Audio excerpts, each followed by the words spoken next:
네, 1월 달도 이제 얼마 남지 않았죠. 저는 여러분의 기도 가운데 짧지만 우리 가족과 함께 좋은 시간을 보내고 왔습니다. 젊었을 때 20, 30대는 비행기 타는 게 참 좋았는데 지금은 너무 싫어요. 이제는 단거리 한 2시간 정도는 괜찮은데 13시간, 12시간 타는 장거리 여행은 아무래도 힘이 드는 그런 것 같습니다. 그럼에도 여러분의 따뜻한 말 한마디, 또 기도, 또 이런 모습으로 가족이 함께 또 보내고 얼굴 보고 좋은 시간 가졌습니다. 기도해 주시고 또 함께 해주신 분들에게 감사의 말씀 전하겠습니다.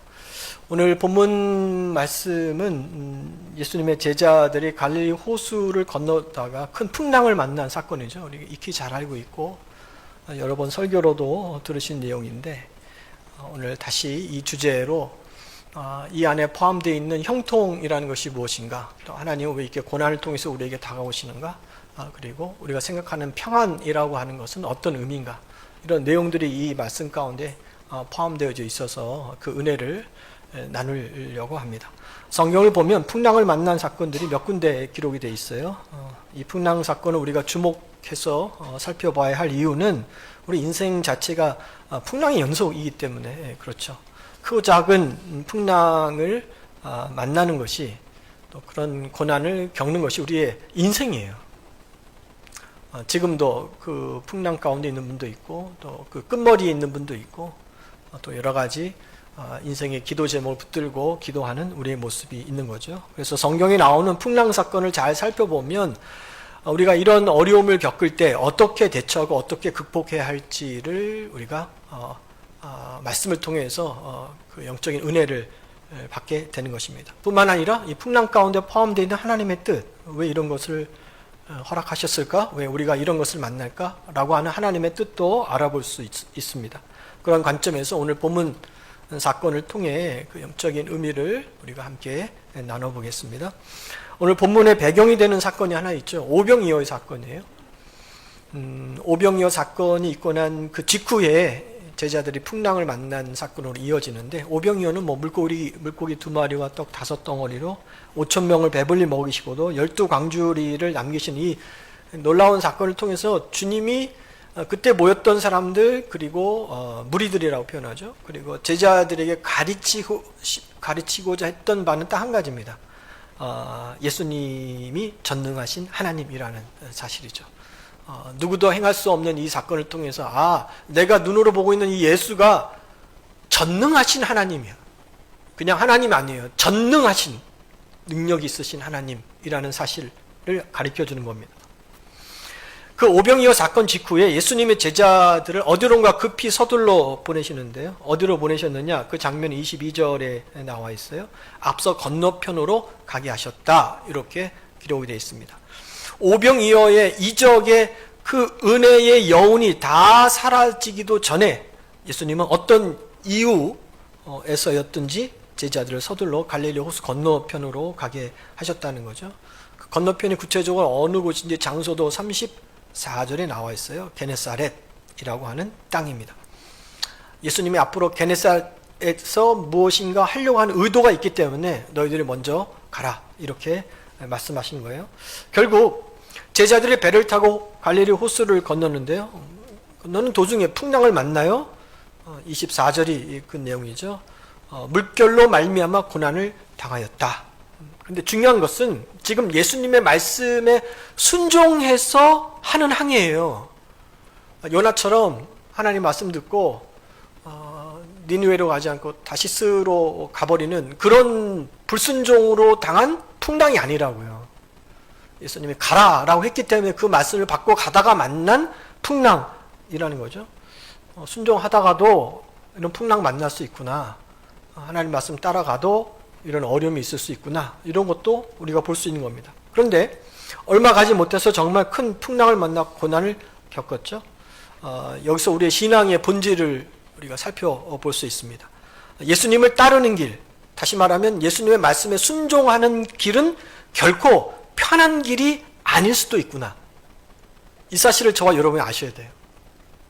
예수님의 뜻을 따르는, 다시 말하면 십자가의 길은 비유로 표현하자면 포장이 잘 된 고속도로를 달리는 길이 아니라 때로는 자갈도 많고 험난한 비포장 도로인 경우가 훨씬 많다는 거예요. 자, 여러분 인생을 쭉 돌아와 보세요. 고속도로 같은 꽃길과 같은 일도 있었지만 많은 경우에는 비포장 도로와 같이 힘들고 어려운 그런 때를 만나는 경우도 많이 있잖아요. 그런 의미로 보면 믿음은 신앙은 내가 하나님을 믿고 그 하나님 말씀대로 살아가는 그 길은 보험 드는 것이 아니라 모험을 하는 것과 같습니다. 내 삶의 편안함과 안전을 위해서 보험 하나 내가 기독교 신앙으로 갔지 라고 하는 것이 신앙생활이 아니에요. 기독교 신앙이 아니라는 겁니다. 험난한 길이 있다 할지라도 내가 예수님을 믿고 따르겠습니다 라는 것이 믿음의 본질이라는 것이죠. 여기까지 우리의 오늘 본문 말씀의 배경을 살펴보면서 첫 번째 영적 교훈을 이렇게 우리가 나눴으면 좋겠어요. 첫 번째 형통의 개념입니다. 여러분 형통을 어떻게 생각하세요? 오늘 많은 성도가 형통의 복을 바라며 그 복을 누리기를 원해요. 그리고 그 형통함의 반대 개념을 고난이라고 생각하죠. 형통 반대는 고난. 그렇다면 성경이 말씀하는 진정한 형통이라는 것이 무엇일까요? 작년인가 재작년에 저희 부흥회 때 제목이 열리는 역사 한번 했고요. 형통의 역사 했거든요. 제가 그때 형통에 관한 말씀을 3, 4일 함께 여러분과 나눴습니다. 성경이 말씀하고 있는 진정한 형통이 무엇일까? 이 형통의 개념을 우리가 좀 잘 이해하기 위해서는 형통의 삶을 살았던 인물을 통해서 살펴보면 훨씬 더 이해가 잘 되죠. 자, 그러면 성경에서 형통의 대명사, 형통하면 떠오르는 인물이 누굽니까? 요셉입니다. 창세기 39장 23절 말씀에 보면 주님이 요셉을 향해서 이렇게 말씀하세요. 아주 짧아요. 여호와께서 요셉을 범사에 형통케 하셨다. 모든 일에 형통한 삶을 살 수 있도록 하나님이 그렇게 인도해 주셨다는 거죠. 그러면 저 여러분이 잘 알고 있는 요셉의 삶에서 평안하고 안전한 그런 삶만 있었을까요? 아니요. 저는 그런 삶보다는 훨씬 더 고난이 많고 어려웠던 그런 인생을 살았던 것이 더 많이 제 기억에 있거든요. 누가 보더라도 이해할 수 없는 수많은 고난이 많았던 인물이 요셉 아닙니까? 근데 하나님은 그를 형통한 자라고 말씀합니다. 결과론적으로 그가 애굽의 총리가 됐기 때문에 형통한 자다, 이게 아니에요. 결과를 놓고 따지는 것이 아니라 과정을 포함한 모든 전체가 다 형통한 삶이라는 거예요. 왕에게 형들에게 왕따를 당하죠. 형들에게 팔려요. 애굽의 노예가 돼요. 보디발 집에서 억울한 누명 쓰고 감옥까지 가요. 형통합니까? 누가 봐도 형통의 사람이라고 이야기할 수 있나요? 우리가 생각하는 형통의 개념으로 비춰보면 그런 형통한 삶이 아니에요. 그런데 성경은 그가 형통한 삶을 살았고 형통한 자로 말하는데 그 이유가 무엇일까? 자, 저와 여러분의 관점에서는, 인간적인 관점에서는 고난과 형통을 구분하는 가장 중요한 기준이 뭐라고 생각하십니까? 상황이죠. 예를 들면 이런 거예요. 힘든 상황이면 이건 우리에게 고난이에요. 지금 여러분에게 힘들다라고 여기는 것을 한번 생각해 보세요. 그 힘듦이 있다, 문제가 있다, 그럼 고난이죠. 편안하다, 문제가 없다, 그러면 형통이라고 우리는 흔히 생각합니다. 느리게 가면 고난이에요. 빨리 해결돼야 되는데 그 해결 시점이 굉장히 느리고 몇 년 지속되고 있다, 고난의 시간이라고 표현합니다. 빨리 가면, 빨리 해결되면 형통이라고 우리는 생각하는 거죠. 고난과 형통을 이처럼 나누는 중요한 기준이 우리가 처한 상황을 보고서 우리는 형통이다 또는 고난이다, 이런 모습으로 나누는 거예요. 잘못됐다는 거예요. 하나님의 관점으로 봤을 때 고난과 형통을 구분하는 가장 중요한 기준은 방향성이에요. 어디를 목적지로 삼아 가느냐, 이게 가장 중요하다는 거예요. 지금 요셉의 상황은 분명 힘든 노예 생활이었고 재수 생활이었지만, 그렇죠? 상황으로 놓고 보면. 그러나 요셉은 한 걸음 한 걸음 하나님이 원하셨던 애굽을 향해 가고 있어요. 방향이 애굽이에요. 하나님이 자꾸 요셉으로 하여금 애굽으로 인도하고 있다는 거예요. 그걸 거스르지 않아요. 그걸 순응하며 따라갑니다. 그리고 한 걸음 한 걸음씩 하나님이 예배 두신 애굽의 총리라고 하는 그 자리를 향해서 걷고 있습니다. 이처럼 하나님이 원하시는 그 목적지를 향해서 나아가는 인생은 그 과정의 길이 험하고 때로는 풍랑을 만난다 할지라도 우리는 그런 인생을 형통한 인생이라고 이야기하는 거예요. 이해가 되십니까? 이 사실을 예수님은 이런 말씀으로 표현을 해주셨어요. 마태복음 7장 13절인데요. 많이 들어본 말씀이죠. 좁은 문으로 들어가라. 멸망으로 인도하는 문은 크고 그 길이 넓어 그리로 들어가는 자가 많고 생명으로 인도하는 문은 좁고 길이 협착하여 찾는 자가 적다. 형통의 길은 그 길이 다니기에 편한 길이냐 또는 불편한 길이냐가 결정하는 것이 아니라 뭐가 결정해요? 방향과 목적지가 결정한다. 아무리 그 길이 잘 포장된 넓은 고속도로여도 그 목적의 끝이 하나님이 원하시는 것이 아니라면 그건 형통한 삶이 아니고 그건 망하는 길이에요. 넓은 길이라고 그랬어요. 그러나 그 길이 너무 좁아요. 협착해요. 힘들어요. 눈물 나요. 다니기 힘든 길이라 할지라도 그 끝이 하나님이 원하시는 곳이라면 형통한 삶을 살고 있는 것이고 생명의 길을 걷는 것이고 형통한 자로서의 복을 받게 되는 거예요. 그런 의미에서 오늘 본문에 나오는 제자들의 항해는 분명 상황 그 자체만 놓고 보면 위험한 항해죠. 안전하지 않아요. 언제 배가 파손할지 몰라요. 생명의 위협이 있어요. 그러나 영적인 눈으로 보면 예수님이 가라고 하신 그 바른 방향을 가고 바른 목적지를 향해 가고 있기 때문에 그는 형통한 거예요. 오늘날 우리도 마찬가지죠. 저 여러분의 인생이 형통합니까? 뭘 놓고 판단할까요? 지금의 상황이요?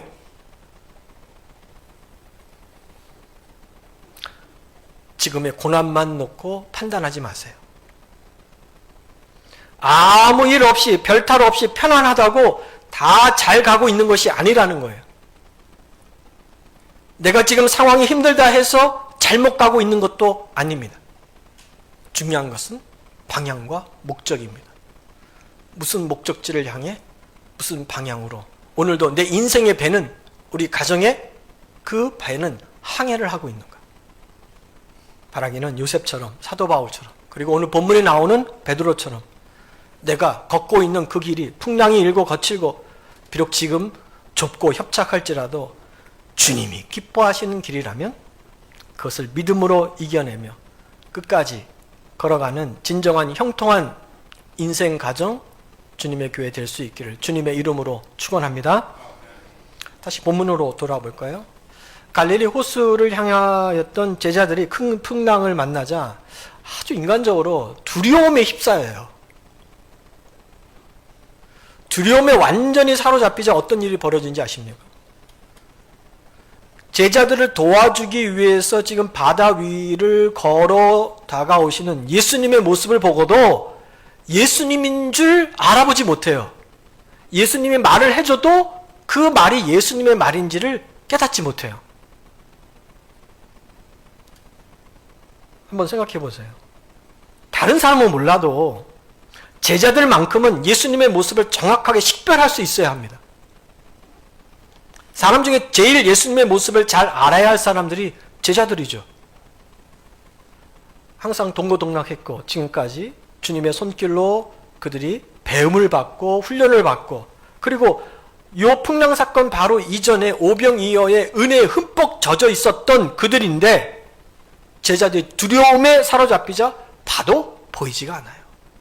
들어도 들리지 않아요. 두려움이 무서운 게 바로 이런 겁니다. 저와 여러분이 인생의 두려움에 휩싸이면 예수님이 말씀해 주시고 주님이 보라 하시는 것도 우리는 보지 못해요. 내 옆에 계셔도 그 음성이 들리지 않아요. 나와 함께 하심에 대한 의문이 들어요.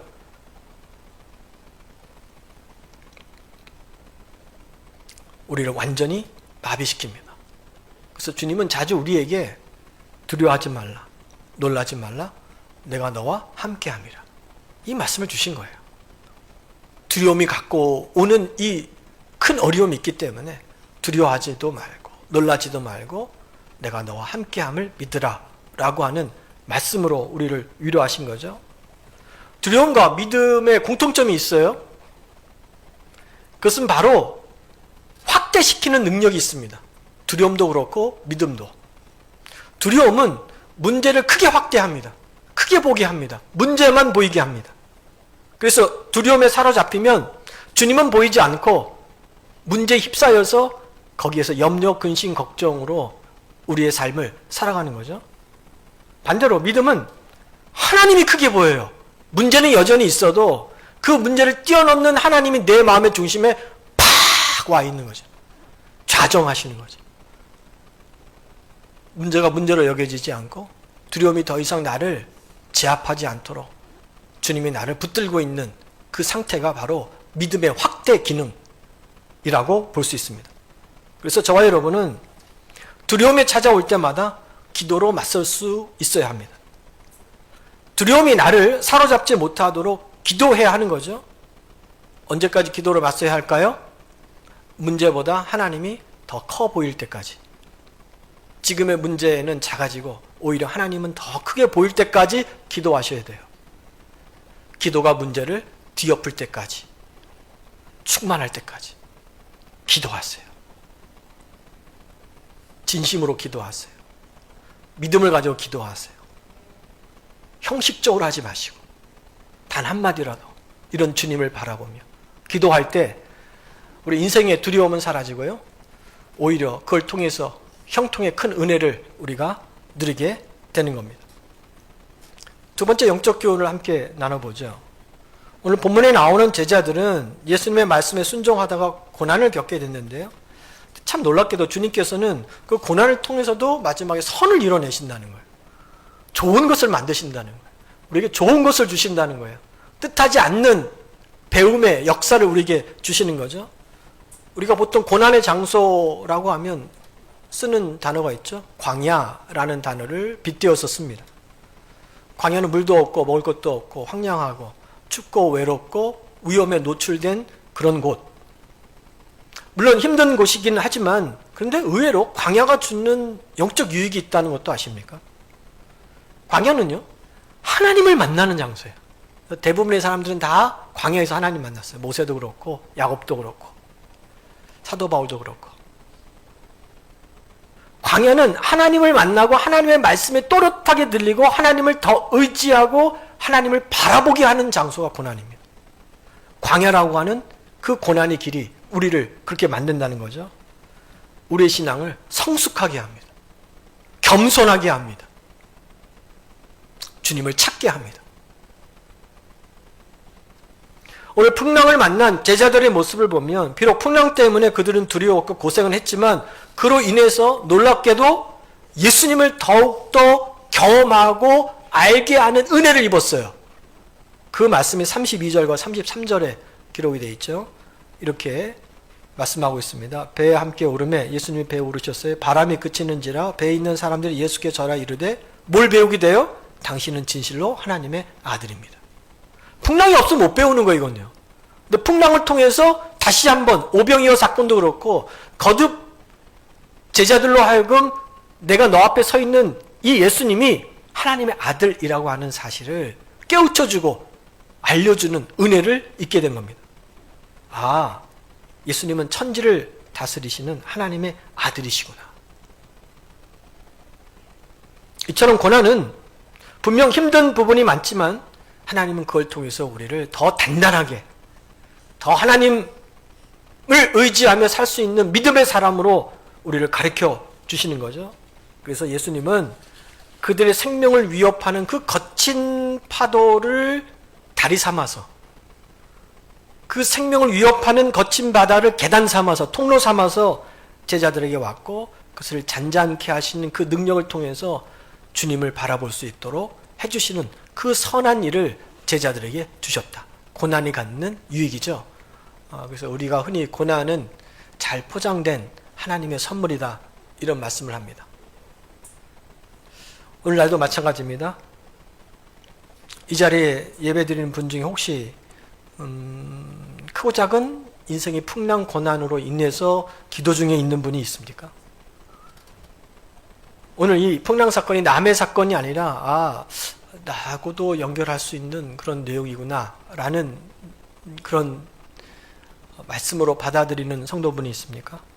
그것이 건강의 문제이든 물질의 문제이든 가족의 문제든 자녀의 문제든 영적인 문제이든 진로의 문제이든 그 고난이 하나님을 더욱 깊이 있게 만나게 해주고 그 만남을 통해서 하나님에게 주시는 그 영적 은혜를 우리가 얻을 수 있는 그런 좋은 주님의 선물의 기회로 삼을 수 있기를 주님의 이름으로 축원합니다. 마지막으로 살펴보죠. 평안의 의미를 한번 살펴보려고요. 여러분 평안하십니까?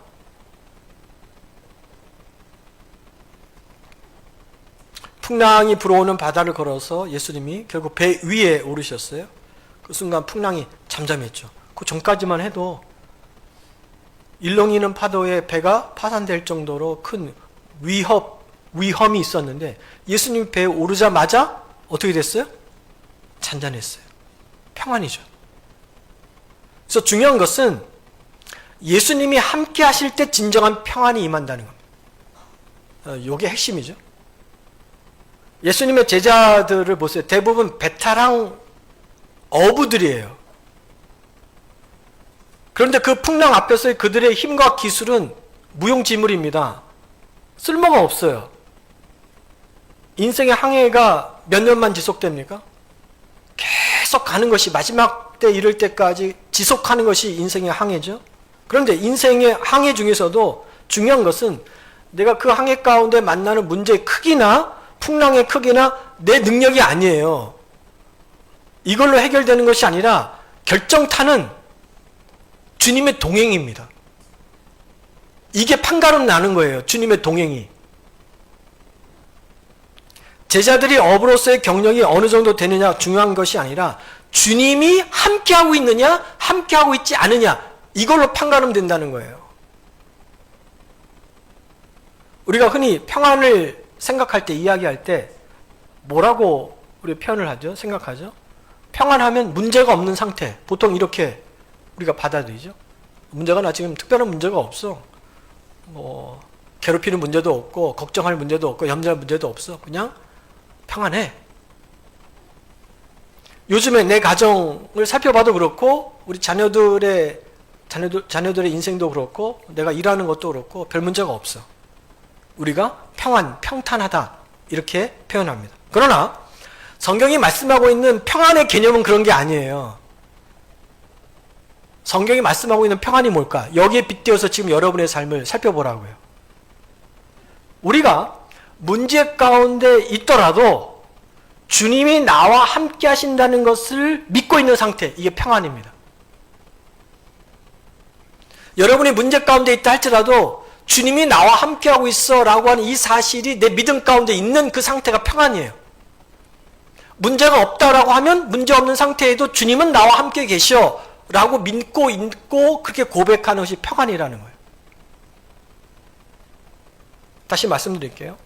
성경이 말씀하는 평안이라고 하는 것은 문제가 없는 상태를 말하는 것이 아니라 설령 문제가 있다 하더라도 제자들처럼 풍랑이는 그 위협 가운데 있다 할지라도 주님이 나와 함께 계신다는 것을 알고 믿는 상태. 제자들의 입장에서 봤을 때는 예수님이 없을 때는 뭐예요? 풍랑이죠. 평안이 없죠. 근데 예수님이 그 배 안에 딱 들어오자마자 어떻게 됐어요? 참잠자게 된 거예요. 하나님이 있고 없느냐, 주님이 동행하느냐, 그렇지 않느냐가 판가름하는 거죠. 여러분 평안하십니까? 이제 아멘 나오시잖아요. 이런 개념으로 이런 성경의 말씀에 기초해서 살펴보면 내가 하나님과 함께 동행하고 있어 라고 하는 분은 평안할 것이고 그 고백이나 그런 생각이 없던 분들이라면 여전히 문제가 해결되는 것으로만 평안을 생각하는 분이라면 평안하지 않겠죠. 여러분 스스로 괴롭히는 거예요. 성경 그렇게 말씀하고 있지 않은데. 그래서 우리가 무슨 복음이라고 그래요?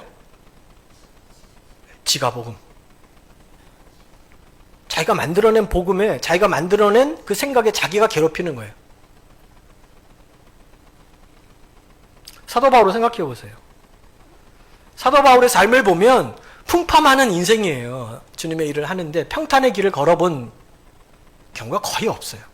고린도후서 11장에 보면 그가 걸어왔던 인생의 그 사역의 고난의 길을 아주 잘 설명을 해놨죠. 이런 거죠. 감옥에도 많이 갇혔고 40에서 하나를 감한 매도 맞아봤고 죽음 직전까지 가게 만드는 매도 5번 맞아봤고 여러 번 죽을 뻔했고 여러 번 줄이고 목마르고 춥고 헐벗었다. 자기 인생 돌아보니까 그렇다는 거예요. 사역의 길이.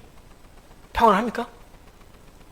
우리의 인간적 기준을 놓고 봤을 때는 그 사람을 평탄한 길을 걸었다, 평안한 삶이라고 이야기할 수 있나요? 우리는 아니라고 할 겁니다.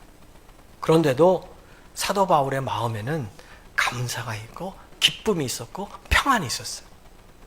사도 바울의 3가지 트레이드 마크예요. 사도 바울은 감사, 평안, 기쁨이에요.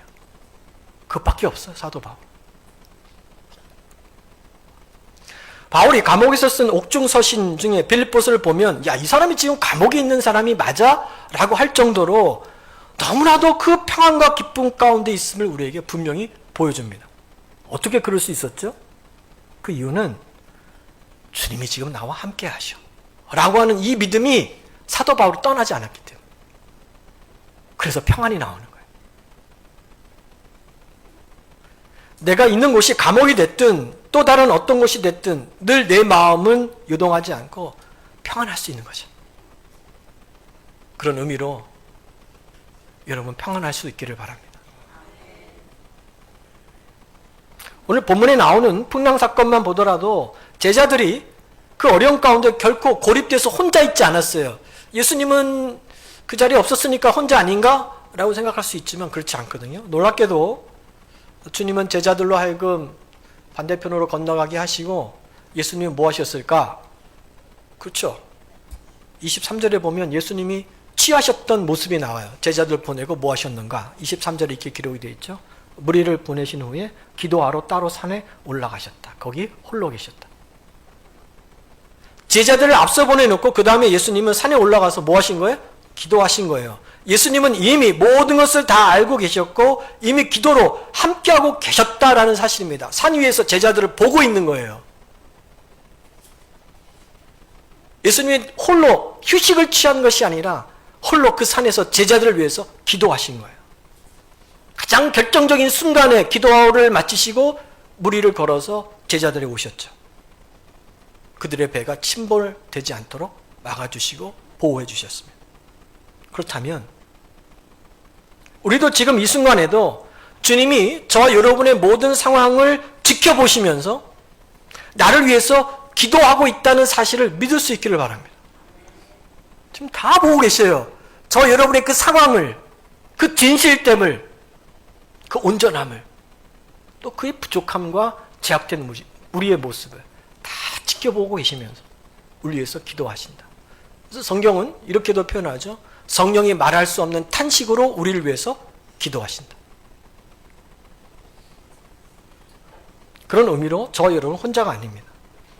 하나님이 이미 내 모든 상황을 다 알고 계시고 내가 기도해야 아시는 분이 아니라 이미 기도로 구하기 전에도 내게 무엇이 필요할지를 내가 지금 어떤 상황에 처해 있는지를 다 아시고 함께 해주시는 진정한 평안의 기쁨을 우리에게 주시는 분입니다. 받아들이세요. 그대로 받아들이시면 평안한 거예요. 이 사실을 믿는 믿음이 분명하게 저와 여러분 심령 가운데 자리를 잡으면 우리가 홍해 앞에서도 다니엘과 같은 풀무불 앞에서도 사자굴 앞에서도 감옥 안에서도 감사할 수 있고 평안할 수 있는 거죠.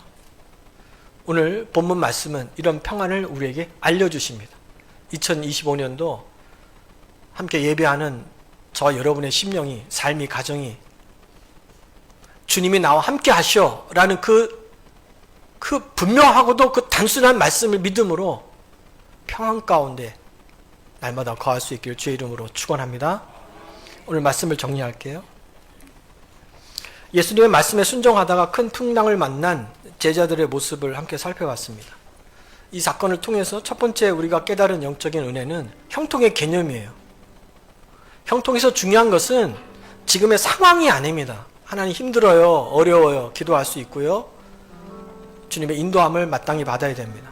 그러나 그 상황이 우리의 형통을 결정하는 것이 아니라 내가 걷고 있는 그 방향성이, 그 끝이, 그 목적이 어디 있는가를 보고 우리는 형통의 의미를 생각해야 됩니다. 지금 저와 여러분이 혹시 걷고 있는 길이 좁고 험난한 길이라 할지라도, 지금 내가 하는 항해가 풍랑을 만나는 항해라 할지라도 그 길의 목적지 끝이 생명을 구원하는 것이고 주님이 기뻐하는 일을 감당하는 것이고 주님 앞에 순종하고 겸손하는 하나님을 위한 것이라면 여러분 형통의 삶을 지금 살고 있는 거예요. 형통한 삶이에요. 그 항해가 바로 형통함의 항해인 것을 믿을 수 있기를 바랍니다. 바로 그때 그 상황을 이상하게 생각하시면 안 됩니다. 요셉처럼 믿음으로 저 끝을 바라보며 그냥 믿음으로 전진하세요. 잘 가고 있는 거예요. 여러분, 바른 길을 걷고 있는 거예요. 그러다 보면 마침내 하나님이 원하시는 그 자리에 여러분이 우뚝 서 있는 것을 발견할 거예요. 그게 바로 형통한 자의 모습이라는 거죠. 두 번째는 고난을 통해 제자들을 가르치시고 믿음을 성숙하게 하시는 주님의 모습을 우리는 확인할 수 있었습니다. 풍랑이라는 고난을 통해서 그 풍랑을 잠잠하게 해주시는, 일렁이는 막 그 요동치는 우리의 감정, 우리의 상황, 문제 막 일어날 때마다 잠잠하게 하시는 주님의 손길이 오늘도 우리와 함께 하신다. 그걸 우리에게 가르쳐준다. 그러므로 고난을 만났을 때 그 고난이 하나님을 더 깊이 있게 만나고 주님을 더욱더 알게 해주는 기회가 됨을 믿고요. 오늘도 소망 가운데 기도로 늘 반응하시면 돼요. 기도로만 반응하시면 돼요. 여러분 승리하는 거예요. 마지막으로 진정한 평안은 문제가 없는 상태가 아니라고 말씀드렸습니다. 주님이 지금 나와 함께 하셔 라는 그 사실과 하나님의 때가 되면 반드시 하나님이 개입하시고 늘 보호해 주실 것을 믿는 믿음이 있을 때 우리는 상황에 흔들리지 않고 평안의 삶을 사는 그 사람이 최고예요. 제가 볼 때는 마음 편한 게 최고예요. 안 그래요? 마음 편한 게 최고예요. 넘버원입니다. 그 평안에 이 은혜를 받을 수 있기를 바랍니다. 우리 명동교회 성도분들이 뭐 특별한 거 안 받아도 괜찮아. 네, 평안의 복을 받으세요. 얼굴이 펴질 겁니다. 남 모르는 기쁨과 감사가 그 찬양이 콧노래처럼 나올 겁니다. 누가 보면 무슨 좋은 일이 있었나 할 정도로 그 내적인 든든함이, 그 확실함이 우리 그렇게 인도해 주는 거죠. 바라기는 오늘도 말씀으로 나와 함께 하시고 나를 위해서 지금도 여전히 기도하고 계시는 그 하나님을 믿는 믿음 안에서 이 평안을 잃지 않고 오히려 고난 가운데 하나님을 더욱더 알아가는 은혜의 역사가 저 여러분 모두에게 찾아올 수 있기를, 그 은혜로 승리하는 저 여러분 되길 주님의 이름으로 축원합니다.